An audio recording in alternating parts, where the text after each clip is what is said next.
Bueno, deberíamos ir empezando ya con la presentación de la conferencia de clausura. Sabéis que la conferenciante que va a hacer la clausura de este Congreso de Comunicación Social de la Ciencia es Naomi Oreskes, de la cual pues, muchas personas que estamos aquí somos muy fans, ¿no? Ella va a hacer una charla en inglés, entonces tenéis el mismo sistema de antes para la traducción simultánea. Lo que sí creo es que ella, no estamos seguras de si ella puede o no puede, o sea, si ella tiene también traducción. Con lo cual, cuando ella termine de hacer su conferencia, seguro que tendréis un montón de preguntas, porque es un privilegio tener aquí a Naomi Oreskes, aunque sea desde su casa, porque no ha podido venir. Pero os agradecería que nos las podáis hacer en inglés, pues que se las hagáis en inglés, porque no tenemos nada claro que ella que ella se haya descargado esta misma aplicación. Bueno, cosas del directo. Para quien no la conozca, voy a presentarla brevemente. Naomi Oreskes es profesora de Historia de la Ciencia y de Ciencias de la Tierra y Planetarias en la Universidad de Harvard. Es científica de la Tierra, es historiadora y es una conferenciante de renombre mundial. Seguramente os sonará mucho por su libro, que fue un superventas, Mercaderes de la Duda, que se publicó en 2010. Aquí se hizo una edición en la editorial Capitán Swing. Si no lo habéis leído, os lo recomiendo muchísimo. Y es una voz destacada sobre el papel que tiene la ciencia en la sociedad, sobre la realidad del cambio climático antropogénico, sobre el papel de la desinformación y más concretamente en el bloqueo de la acción climática. Es autora de 9 libros, donde, bueno, algunos de ellos es coautora, y de más de 150 artículos, ensayos, tribunas de opinión, pues en diferentes medios de comunicación de Estados Unidos. Incluso, este dato yo no lo conocía, me ha parecido súper curioso, que escribió la introducción a la edición de Melville House de la encíclica papal sobre el cambio climático y la desigualdad, Laudato Si, no sé si la recordáis. Ella fue la autora de la introducción a esta encíclica. Sus artículos de opinión sobre cambio climático han aparecido, pues, como decía antes, en los principales medios de comunicación, incluidos de New York Times, de Washington Post, Los Angeles Times, etcétera. Ha ganado un montón de premios que no me voy a poner a leer porque entonces le quitaría tiempo a ella para hacer su conferencia. Y su último libro, que está escrito junto con Eric Conway, igual que el de Mercaderes de la Duda, pues ahora tiene un nuevo libro escrito con Eric que se titula El gran mito, cómo las empresas estadounidenses nos enseñaron a detestar al gobierno y amar el libre mercado. Con ese título creo que tiene mucho que contarnos sobre confianza y sobre comunicación de la ciencia. Vamos a conectar con ella a través de Zoom. No sé si ya la tenemos por aquí. Sí. Hi, dear Professor Oreskes. How are you? You are mute. I'm good. Good to see you. Thank you. I hope you are drinking your first coffee in the morning, because now, what time is it? They are in Boston, 7:30? About 7:48, 10 to 8, yeah. So good morning. We would love to have you here in Palma de Mallorca and at our conference, but unfortunately you were not able to travel to Spain in person, but you are here joining us remotely from Boston. So thank you for joining us, and now I give you the floor.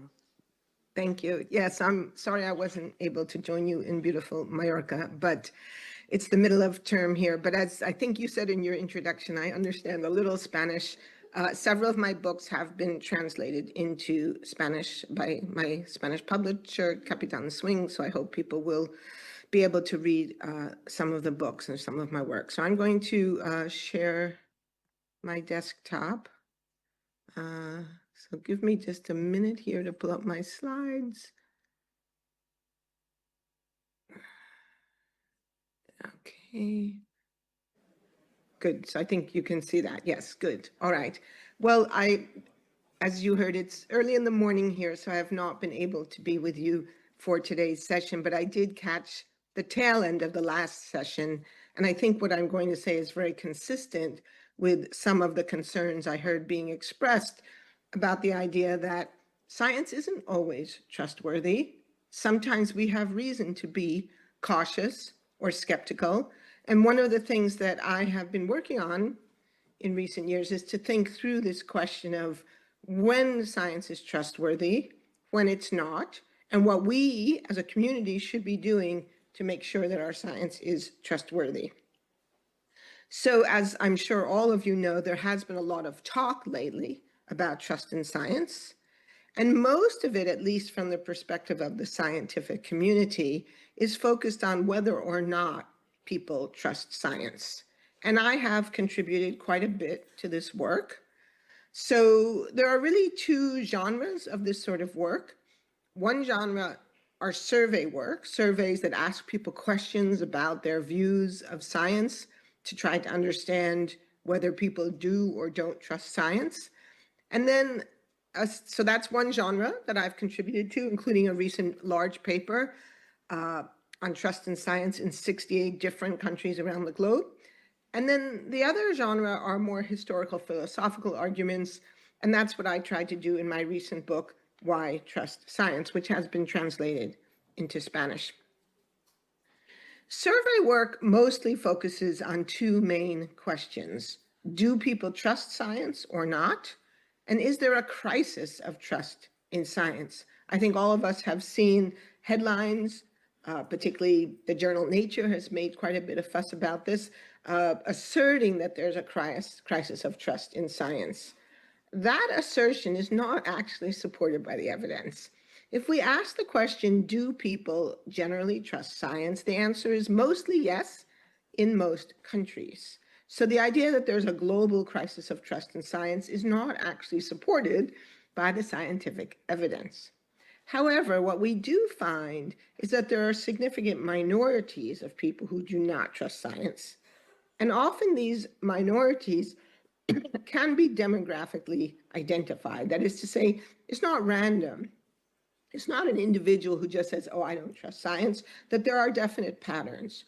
For example, here in the United States, white evangelical Protestants are much more likely to reject climate science than other groups. So more likely than other religious groups, more likely than people of color. And I should also say white male evangelical Protestants. Male evangelical Protestants are more likely to reject science than female. And this matters because these groups can be politically or socially consequential. So here in the United States, white evangelical Protestants represent a powerful voting bloc in the Republican Party. So what they do and feel and how they vote influences which candidates get chosen. And it can also be socially consequential because their choices can affect others. So if we have distrust on medical issues and people refuse to get vaccinated, it only takes about 10 to 15% of a population refusing to be vaccinated to compromise herd immunity and put the entire community at risk. Now, one thing I've been interested in, and as I said, this relates to the comments made right at the end of the last session, is that surveys of this kind almost always presume that people should trust science. So there's a background assumption that if people don't trust science, that's a bad thing. But of course, we need to acknowledge that not everyone shares that presumption. And in some cases, people might have valid reasons not to share that presumption. So in my book, Why Trust Science, I tried to address these questions. And I tried to address the question, well, the title of the book, which came out of a question that someone asked me in a public talk, why should we trust science? Why should we assume that science is trustworthy? And the short answer is twofold. One is that science has been around for a very long time. Science as we know it has been around for about 400 years. And it has a track record of producing reliable knowledge that we have used to do good things like invent light bulbs, develop treatments for diseases, all kinds of things that have made our lives more comfortable, safer, longer, but also because science has mechanisms for identifying and correcting error. And in the book, this is what I really focus on, this question of, it's not that scientists don't make mistakes. Of course they do.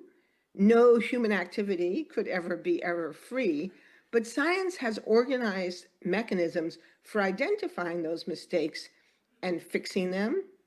And because science as a project is largely been committed to the idea of science as a truth-seeking enterprise.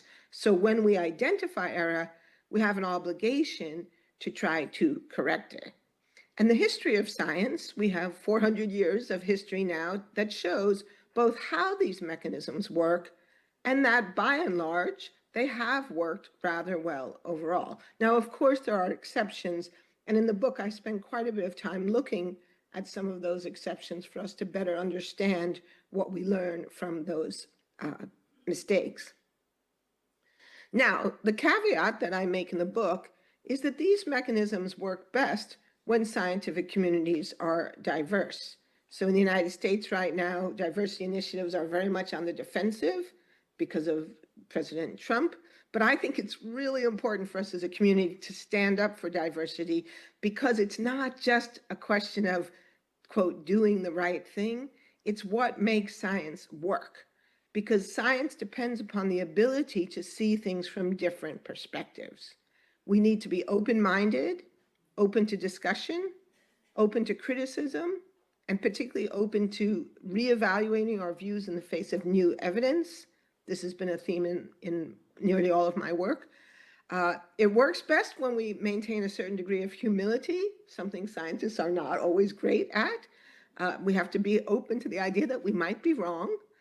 And in evaluating science, we have to pay attention to whether or not there is a consensus. And one of the things I found in my study of examples where scientists seem to have gotten the wrong answers was that in most of those cases, there actually wasn't a consensus.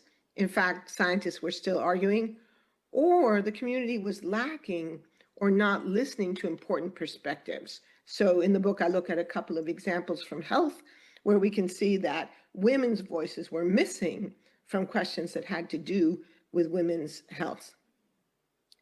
Now, what I didn't delve into in that book was this question: what happens when people with interests other than achieving the truth interfere with this process? Because we know there are people in the world who don't want to know the truth. The tobacco industry did not want to know the truth about how its products cause cancer. The fossil fuel industry today does not want to know the truth about how burning fossil fuels is driving the climate crisis. And we know there is widespread corporate interference and attempts to influence scientific work, or at least I believe the evidence supports that claim. Now, in Merchants of Doubt, my book with Eric Conway, we looked at attempts by various industries and ideologically motivated actors to cast doubt on established science. And we showed how the same patterns, the same strategies and tactics had been used repeatedly over decades to cast doubt on the science related to the harms of tobacco, pollution from acid rain, ozone depletion, the harms of the pesticide DDT, and of course, global warming, the big issue that we were facing when we wrote this book and we are still facing today. In this book, we focused not so much on money, not so much on greed, but on the ideological motivations behind climate change and other science denial. And what we showed was that the key people in these stories were really motivated less by money and more by political ideology, specifically the ideology of market fundamentalism, resisting regulation of markets on political grounds. And so we showed in this book that these debates, which looked at first to be scientific debates, were really not scientific debates at all. They were really debates about the role of government in addressing market failure. And for that reason, they could not be resolved with more scientific data. And this is a theme that Eric and I take up more now in our new book, The Big Myth, Grand Mito, which has just recently been published in Spanish. So what Eric and I concluded was, to understand this situation, we had to understand the politics motivating the rejection of science.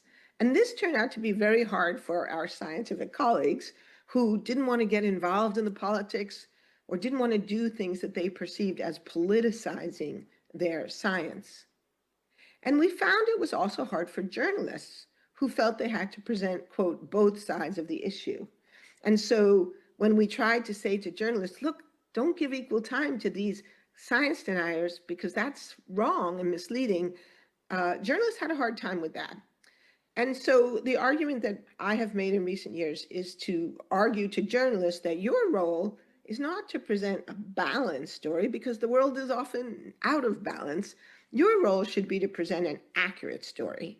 And that means to explain the political motivations in these debates as well as the scientific evidence. And giving equal time to disinformation is not an accurate account of the state of the science. It's in fact misleading, and it's buying into the misleading arguments. Moreover, explaining the political motivations of anti-science is accurate in these cases. Objectivity does not mean equal time for all views. It means telling the truth and letting readers decide what to think about it. Now, again, as I said, our focus was on understanding the politics behind science denial, which at that time had not been very much examined. But of course, there are also large economic interests at stake. And in fact, when the book came out, some people said to us, oh, but don't you think money has something to do with it as well? Well, of course, money has a lot to do with it. So in my recent work today, I'd like to talk about some recent work where we come back to this question of economic interest. So my argument is not, it's not one or the other, it's both. And depending on the debate, in some cases, it may be more political and ideological. In some cases, it may be more economic. So I want to look today at an issue that is clearly very much economic. And this is an example with a party with a large economic interest in pushing a particular scientific claim that supported that interest. And I'm going to walk you through a case that shows how it influenced and distorted both the scientific conversation, public policy, and public understanding of science. And then to talk a little bit at the end about what we, as communities that care about and communicate science, need to do to address this. The party at issue is one you've all heard of, the Monsanto Corporation, now part of the German chemical giant Bayer. The economic interest was in selling the chemical glyphosate, the primary ingredient in the product Roundup. This led to an epistemic interest in the claim that Roundup was safe and does not pose a threat to human health. So that's what the Monsanto Corporation wanted us to believe. Now, most people know Roundup is one of the world's most widely used pesticides. It is the most widely used herbicide. In 2015, there were estimated $5 billion in sales of Monsanto. And according to one source, the global market for crop protection is $77.85 billion. So this is a huge, huge market, and a lot is at stake. But it's also quite controversial. Back in 2015, the IARC, the International Agency for Research on Cancer, concluded that glyphosate was, quote, probably carcinogenic to humans, and there was also strong evidence of genotoxicity and the potential to cause oxidative stress, which is associated with various forms of disease. But in the United States, the U.S. Environmental Protection Agency concluded differently. In 2017, they concluded in a draft risk assessment that glyphosate was, quote, not likely to be carcinogenic to humans. And in 2020, in an interim decision, concluded that, quote, glyphosate poses no risk to human health when used according to its label. So we have two very different conclusions. One, that glyphosate poses no risk. The other, that it probably does pose the risk of carcinogenicity, of cancer and genotoxicity. The issue remains contested today. In 2022, a U.S. Court of Appeals ordered the U.S. EPA to re-examine its decision, citing insufficient evidence to support that decision, and also a failure to address impacts on endangered species. So the EPA had only looked at human impacts, but the law requires it to consider non-human impacts as well. So the EPA withdrew its interim decision, although maintained that it was still right, and the issue is still not settled. The EPA is expected to issue a new decision, although in the current administration, it is unlikely to really change its view. But meanwhile, there have been numerous lawsuits filed, and several plaintiffs have won decisions against Monsanto, where juries have concluded that glyphosate was harmful, and some of these decisions have been huge. In Philadelphia in 2023, a plaintiff won a verdict of $175 million, and in 2025, a jury in Georgia awarded $2 billion in punitive damages to a man suffering non-Hodgkin lymphoma, where the jury found that his disease had been caused by glyphosate. And most recently, Bayer, the parent company of Monsanto, has asked the US Congress to pass a law that would indemnify it from these sorts of lawsuits. Now, many scientific questions are tough to settle. Even when there's no political interference, the data can be contradictory. It's not always easy to know what's going on in the world. This is why science is hard and challenging. But there can also be social considerations that push against closure. And in this case, there's an extra component that has muddied the waters. And that's Monsanto's role in publishing an important ghost-written paper claiming that review of all the evidence showed that glyphosate is safe. This is the paper. It was published by 3 scientists, Williams, Crows, and Monroe, and it was first published, or was published in the year 2000. So 25 years ago, this paper has been in the literature for a long time. It was published in the Journal of Regulatory Toxicology and Pharmacology, so a peer-reviewed journal.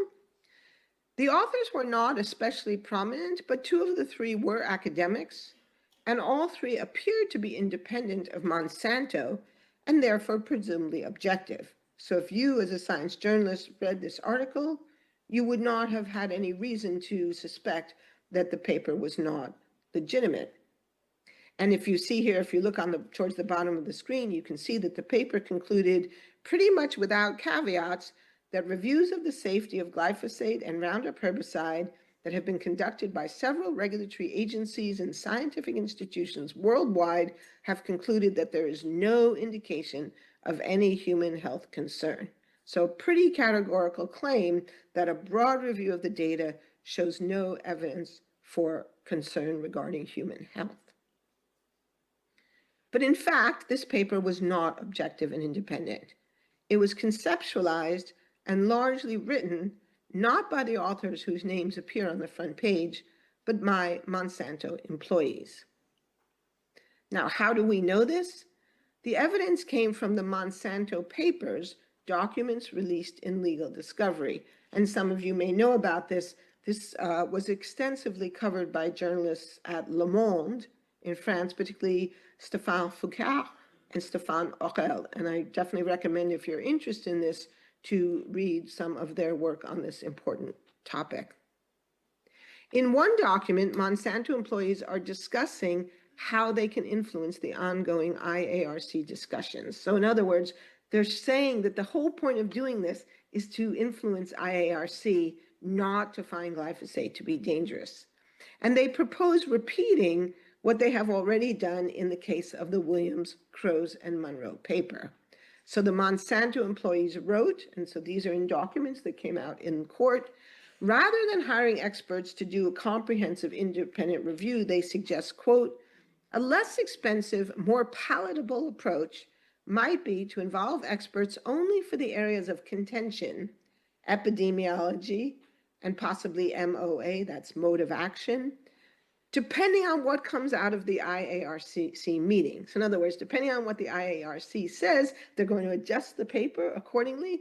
And, this is the crucial part, we ghostwrite the exposure, toxicology, and genotoxicity sections. So in other words, we, Monsanto, write these crucial questions about toxicity and genotoxicity.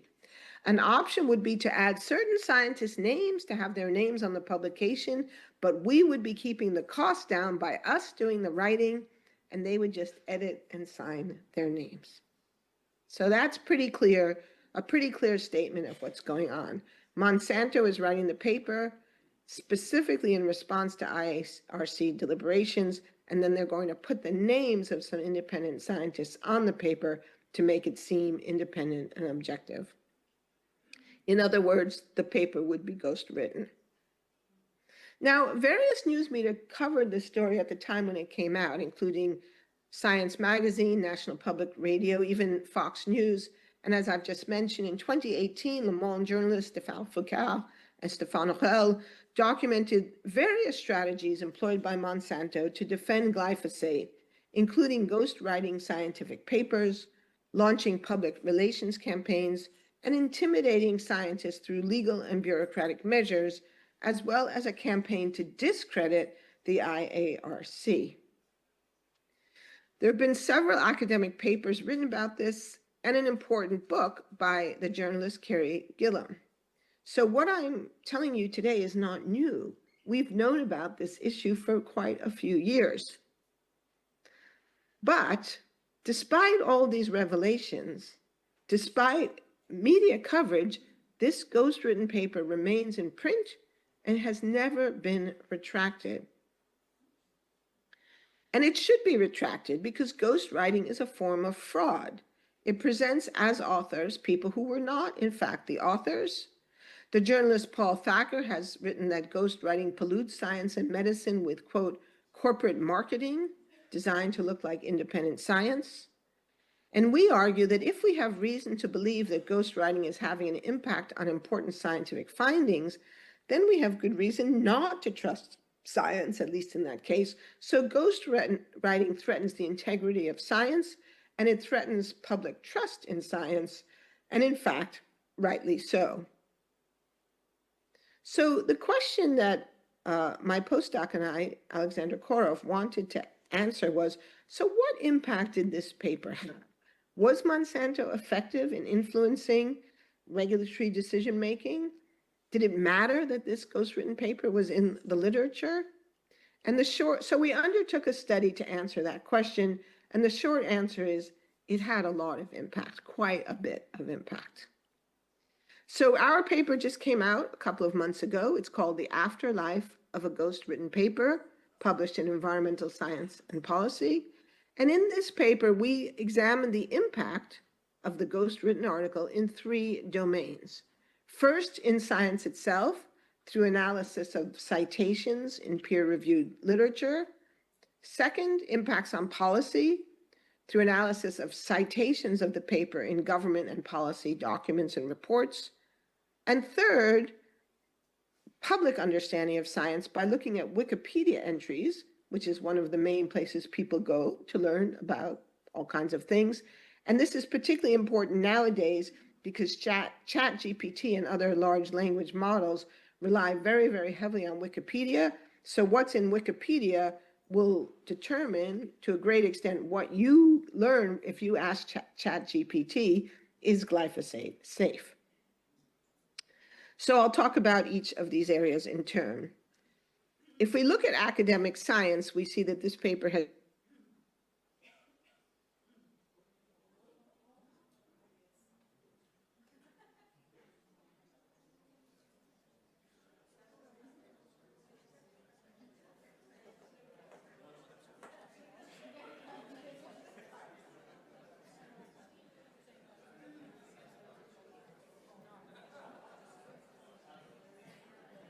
que se les...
Disculpad, se le ha caído la conexión a Naomi, entonces estamos escribiéndole para que vuelva a conectarse al Zoom, ¿vale?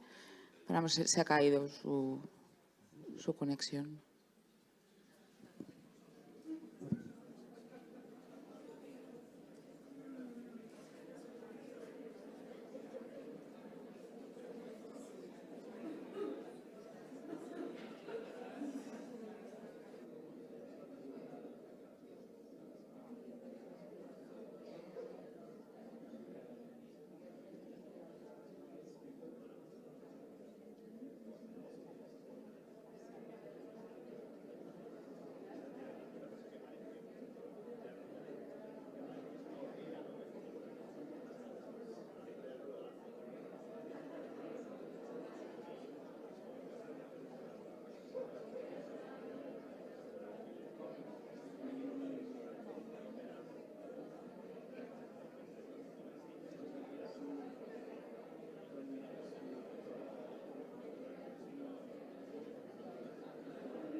Hi, Naomi. Can you hear me? Hi.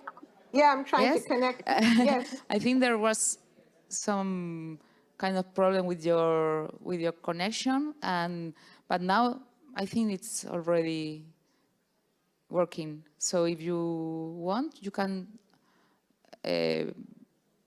put your presentation again and continue with your conference.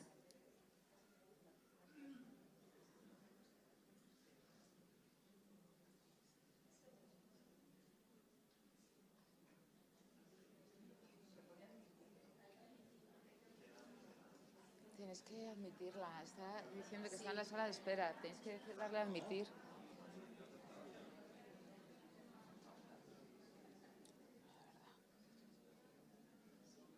Admitir.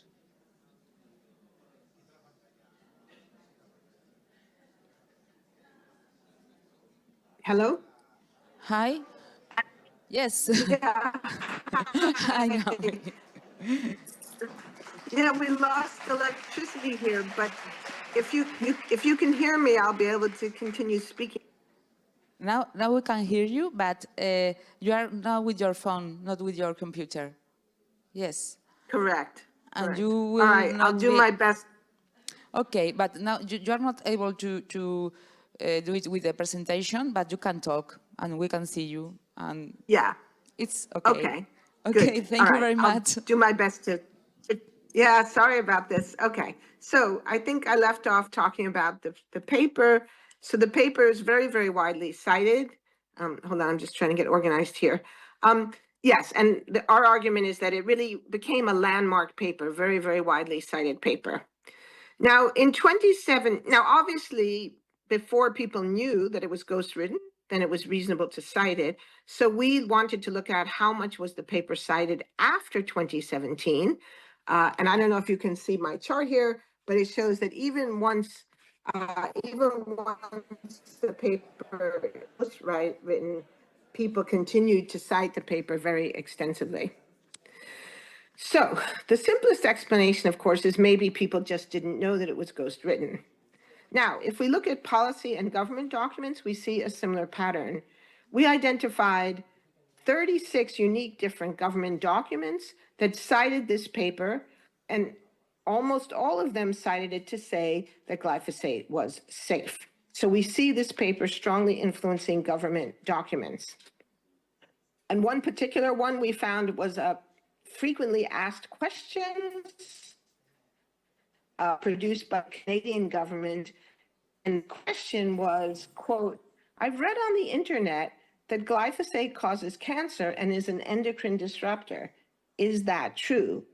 And the Canadian government answers, no. Based on the weight of scientific evidence, several regulatory and independent scientific review panels conclude that glyphosate is not carcinogenic.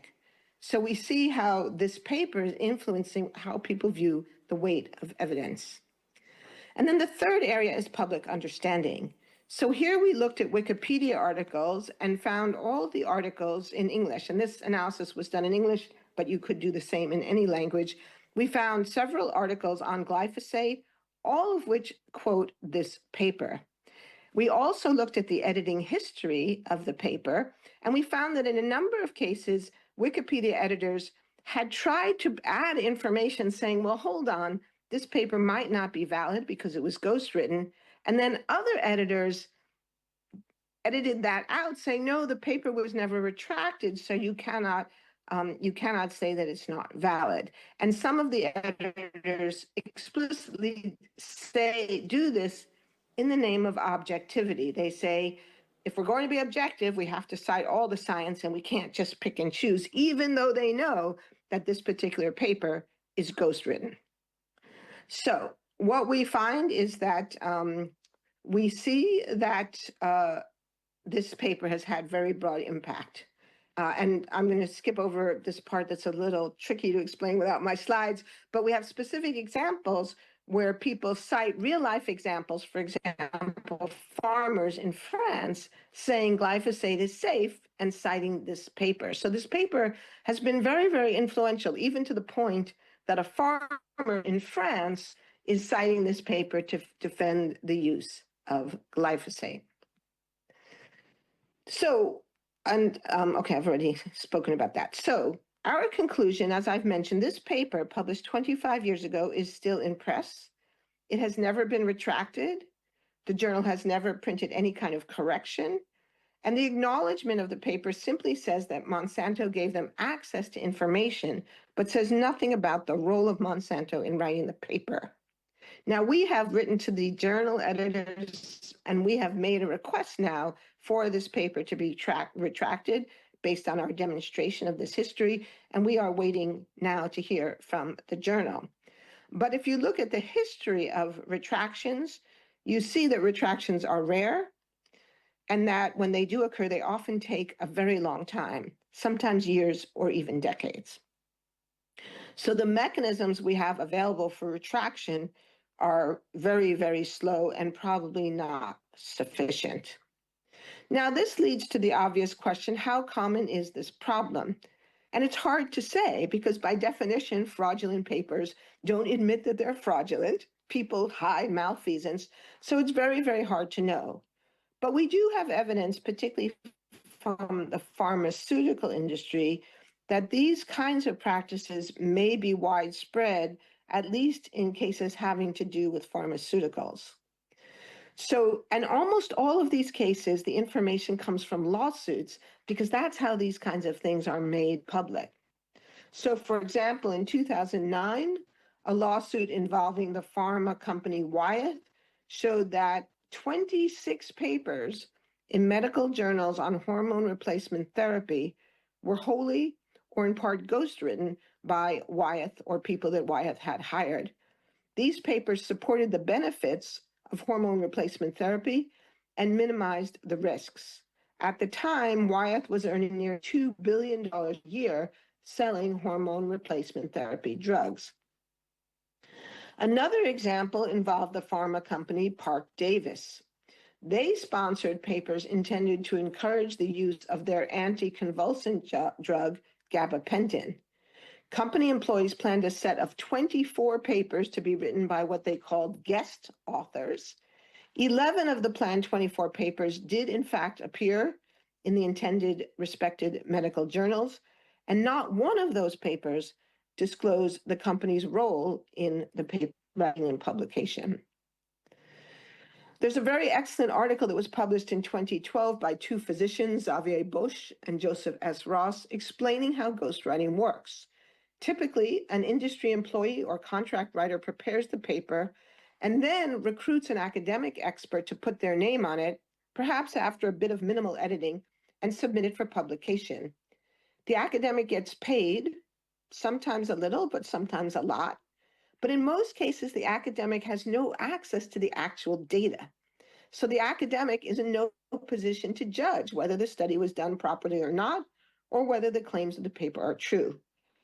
And there's a really frightening example from 2007 that they discuss, a paper published in the Annals of Internal Medicine, a very respected journal, reported on clinical trials of the analgesic Vioxx, produced by the company Merck. This paper left out the fact that some of the participants in the clinical study had died.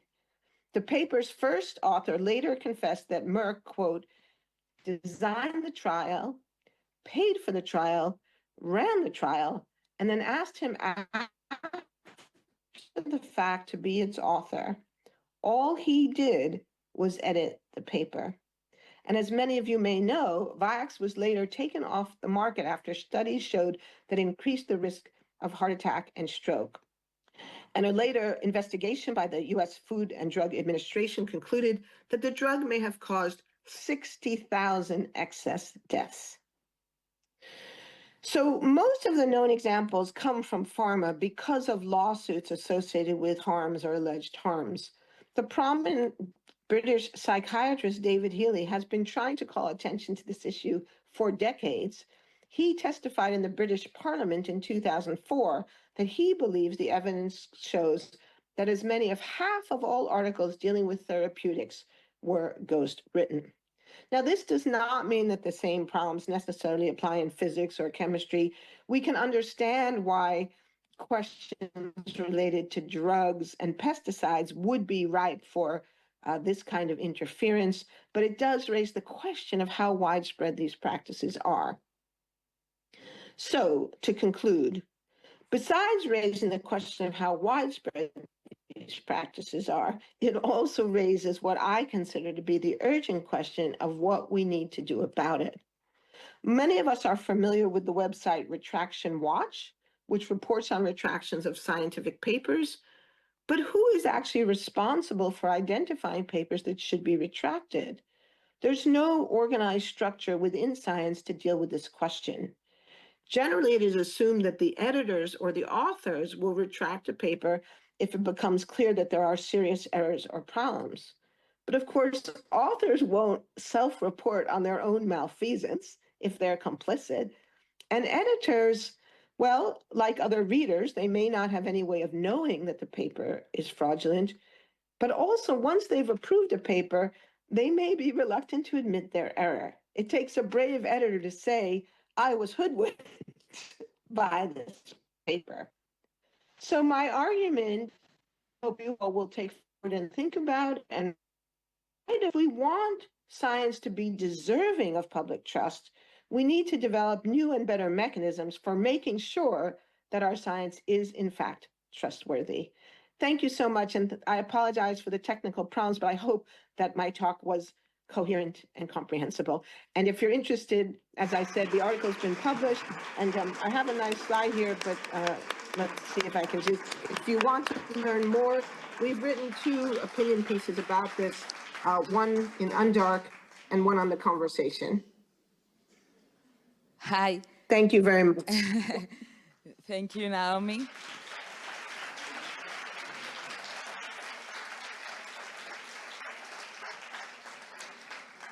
Thank you for your conference and for your creativity and your quick reaction to technical problems. Cynthia, who is here, Cynthia Refojo, says it was Monsanto boycotting your router, maybe.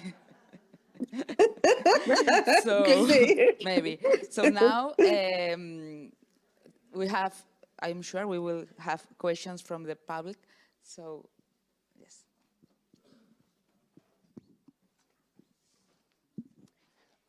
One small intervention that I was thinking before, even with the last conference, it was that we often think about distrusting science from the right wing and this kind of Trump fascist ideas, but there is a big distrust with science from left, at least not from the science as a method, but as science as an institution, because as I was listening to your presentation about Monsanto and everything, I was thinking how disconnected is the global north from the global south, because I come from Argentina and it's a country that was used.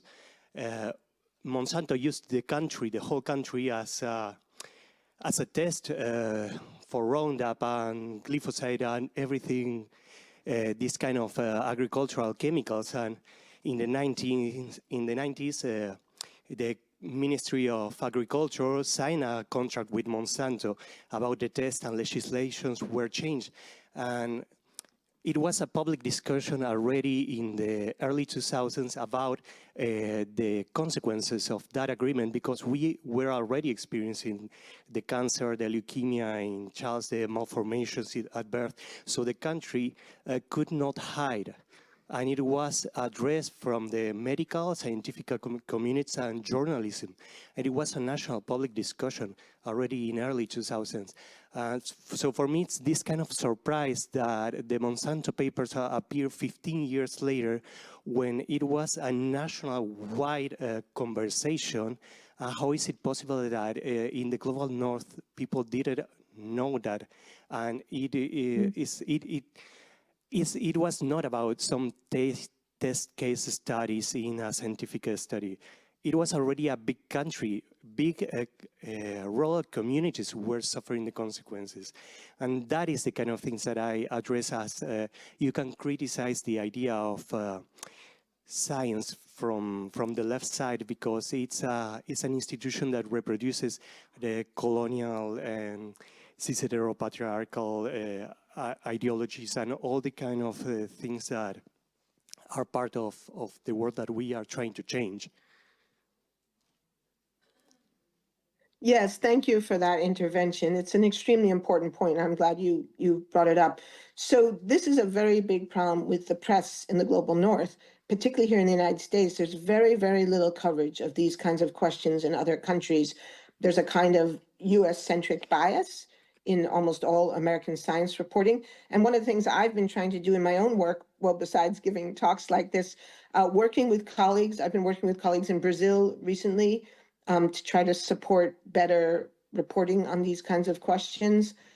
And in the paper that I mentioned at the start of my talk, I'm having more technical problems here, but I'll just show this again. So this paper that was published just recently by my former postdoc, Victoria Colonia, and over 100 co-authors, we reached out through the internet, through social media, to find collaborators in other countries, because almost all of the existing studies on trust in science are in the global north. And so we really wanted to try to get better information from other countries. And so this paper is just a start. Our data are very basic. They don't go into the details of why people hold the views they do. But I think one of the next steps we need to do is exactly that. And so your intervention is very important. And to the extent that you all have the possibility of reporting more on these kinds of questions, I think it's really, really important. And particularly you mentioned about policy. In the paper that we've just published, we showed that these questions about glyphosate come up a lot in South America, particularly in Ecuador, and International Court of Justice arguments about the use of glyphosate in South America. So you're absolutely right. It's an extremely important topic. And I've been trying to do what I can to call more attention to these questions. So I really appreciate your raising it here today. Thank you.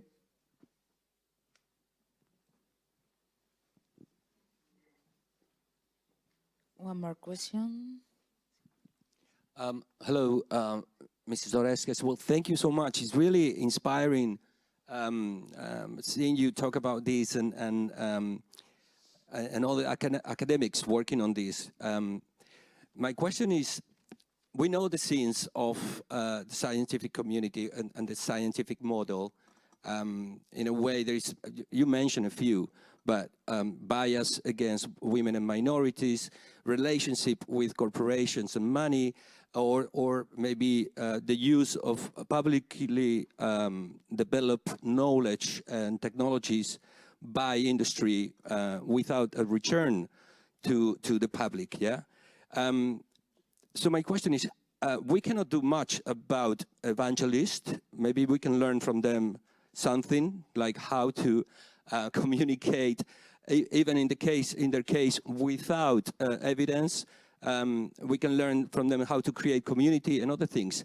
But we can do something maybe to safeguard science. And my question is, I'm thinking about solutions. Do we need some kind of scientific revolution or re-evolution?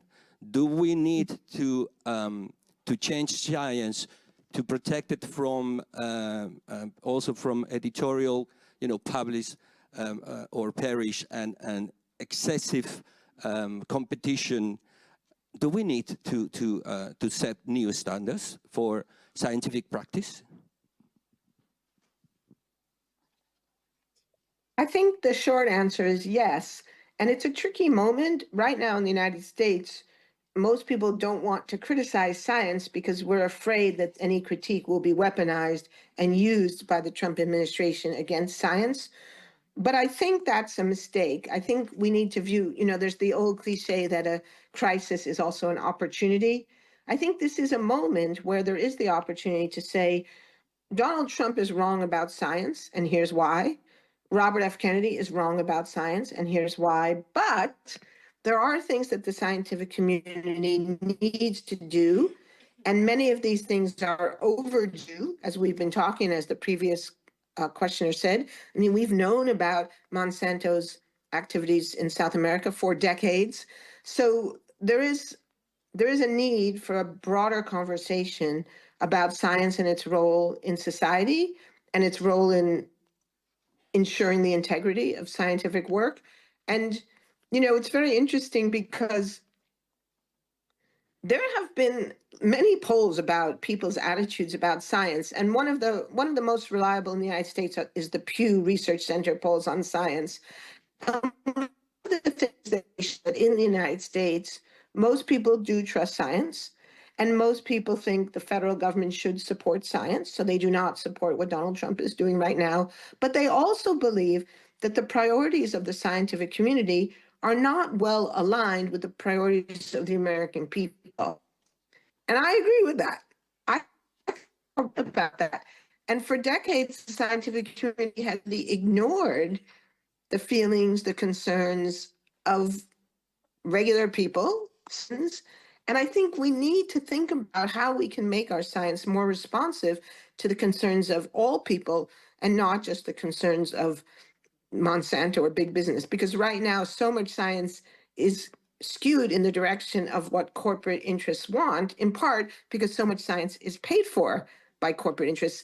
And that's likely to get even worse as the federal government in the United States cuts back on scientific funding. So we really have to think about how we protect science going forward. And it might be in some areas that we scale back, that we do science, but we work to make sure we do is very high standards of integrity.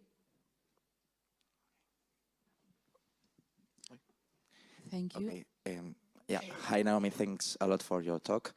I think my question was actually partially answered already with the last question.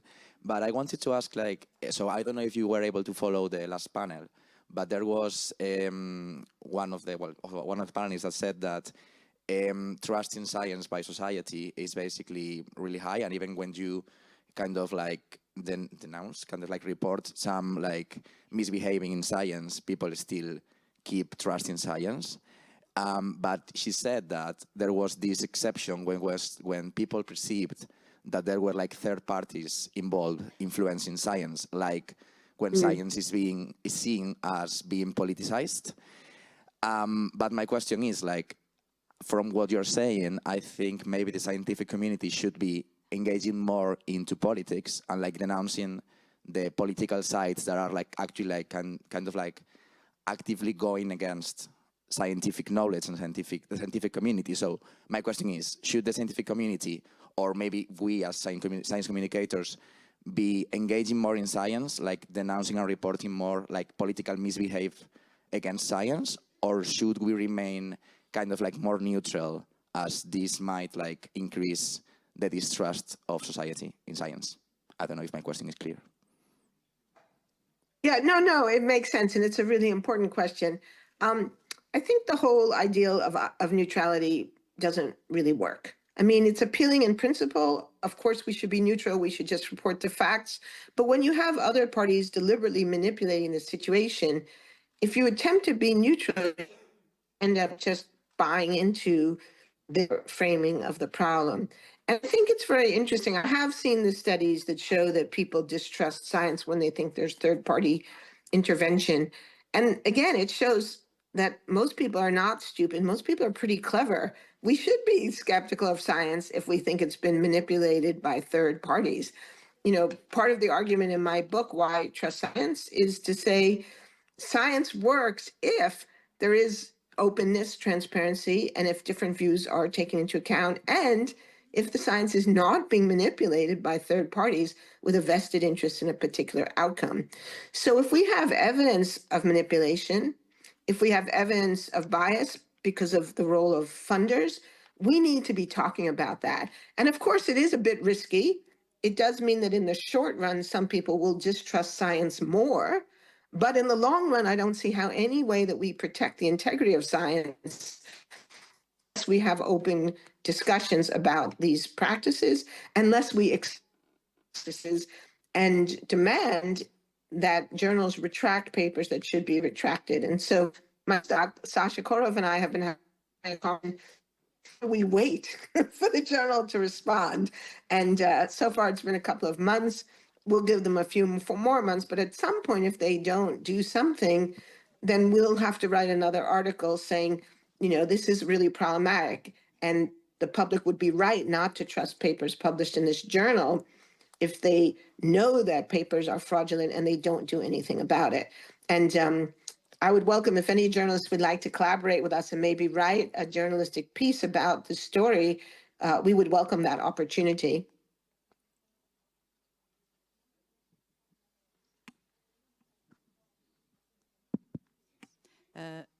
Hi, Naomi. I was in the previous panel. I was very interested in what you were saying about the how long it takes for the papers to be retracted. That was quite surprising for me. I knew that was not easy to identify, and there's processes like the Conversation is try actually to put these cases out there. But my question is, how can we identify and speed up this process? Well, I don't know. It's a great question. And I think I would invite you to maybe write an article about this as a question. How can we fix this? Because we don't have a good mechanism. There's no comprehensive mechanism for identifying papers that should be retracted. Right. There's no standardized mechanism for evaluating the criteria. I mean, I've spoken to scientists who think I'm wrong, who think that ghostwriting is no big deal, and who have said to us, well, it's so widespread, you know, somehow because it's widespread that somehow makes it okay, which I don't agree with. But we don't really have any mechanism. And so I think we need to think about what the mechanism is. And the journals themselves have a conflict of interest because they don't want to admit that they published a fraudulent paper. So maybe the solution would be for some kind of independent review board. I don't know, maybe the International Council of Scientific Unions could take this on, or maybe the publishing houses would agree to some kind of mechanisms, some kind of review board where if I think a paper is fraudulent or otherwise problematic, I could submit a complaint to the review board. But I think we need some kind of independent mechanism where the review is done by people who don't have a conflict of interest. Because right now the reviews are being done by the journals themselves. And I think that it does create conflicts of interest. Indeed. You must have seen a paper recently published in Nature about the fake scientists. So paper mills companies producing papers. It was big news on a science journal. And in the end, they just realized there were no scientists at all. I mean, someone writing the papers for them. I know, and the paper mill issue, sorry, go ahead. No, I'm finished. Yeah, go ahead. Yeah, no, the paper mill issue is very serious, of course, as well. And right now, many of the journals are just shrugging their shoulders saying, they don't know what to do about it. So that's okay. If you don't know what to do about something, then you have to talk about it and figure out what to do about it. So part of my hope in this intervention here is to help trigger a broader conversation among scientists and science journalists about these issues and about what could be done about them. Last question, Fermín. Thank you, Naomi. I want to know what happened to the authors after one paper is retracted or known that it was co-written. Is anything happened to them? And what should be the consequences for them? And what's the role of the colleagues in denouncing this malpractice? I mean, the colleagues in their university, in their faculty, or in the general scientific community. Thank you. Yeah, that's a great question. So again, these things are all very hard to study because in general, a lot of these things get swept under the rug. But in the case of the particular paper that I spoke about today, the journal editors have told us that they would follow up on this and that they would reach out to the authors for their response.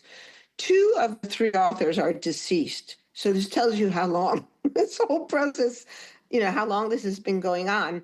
The 3rd author, as of my understanding, has not responded to the request for a response. And I don't know what the journal will do if the author doesn't ever respond. So, we have to wait and see. But if we look at other cases that have been exposed, one of the things we see is that universities are very reluctant to sanction scientists for these kinds of activities. And I don't entirely know why that is. And I think, again, this would be a good thing to investigate. Why do universities make so little effort to clean their own houses? And I think maybe part of the answer is that a lot of scientists are really nervous about criticizing fellow scientists.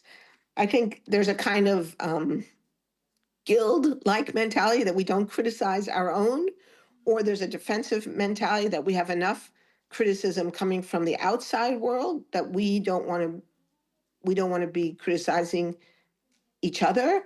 But there was one case, and I wrote about this in I have a piece coming out in Science magazine next month where I go into some more detail on this issue. And there was one case, those examples I gave you of other examples from pharma, Park Wyeth, Merck, Park Davis. One of those cases, the university involved, it was McGill University in Canada, did in fact investigate one of the scientists who was involved. And she was reprimanded. But in the end, the university concluded that she had done nothing wrong and she was not sanctioned in any substantive way.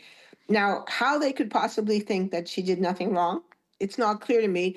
One would have to try to dig into the case, look in more detail, see if you could get the records. And again, if it's a private university, the records may not be available.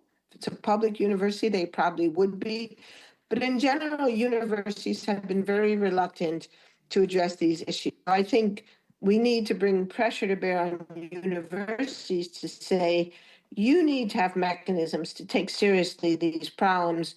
And when faculty engage in ghostwriting or other inappropriate practices, that there be real sanctions for those activities. Because right now, a lot of people can make money taking money from companies to put their names on papers. And in most cases, they don't get caught. And even when they do get caught, in most cases, there are no significant sanctions. So I think we are already done. We have to finish and we have to say goodbye, Naomi. Thank you again for your intelligence, for your work, for sharing your ideas with us, and also for your books. I hope we will read your last book in Spanish in how many? When did you say it will be translated into Spanish? You commented. The Big Myth is already published. It came out last spring, so it's available. Yeah, it's available. And Why Trust Science is also available. I've forgotten the name of my Spanish publisher, but it is also most of my more important books are now available in Spanish. I'm happy to say, and also in Portuguese and Italian and French. Okay, so we hope to see you here in Spain presenting your book. Thank you again. You're welcome. Thank you. It's been a pleasure being with you.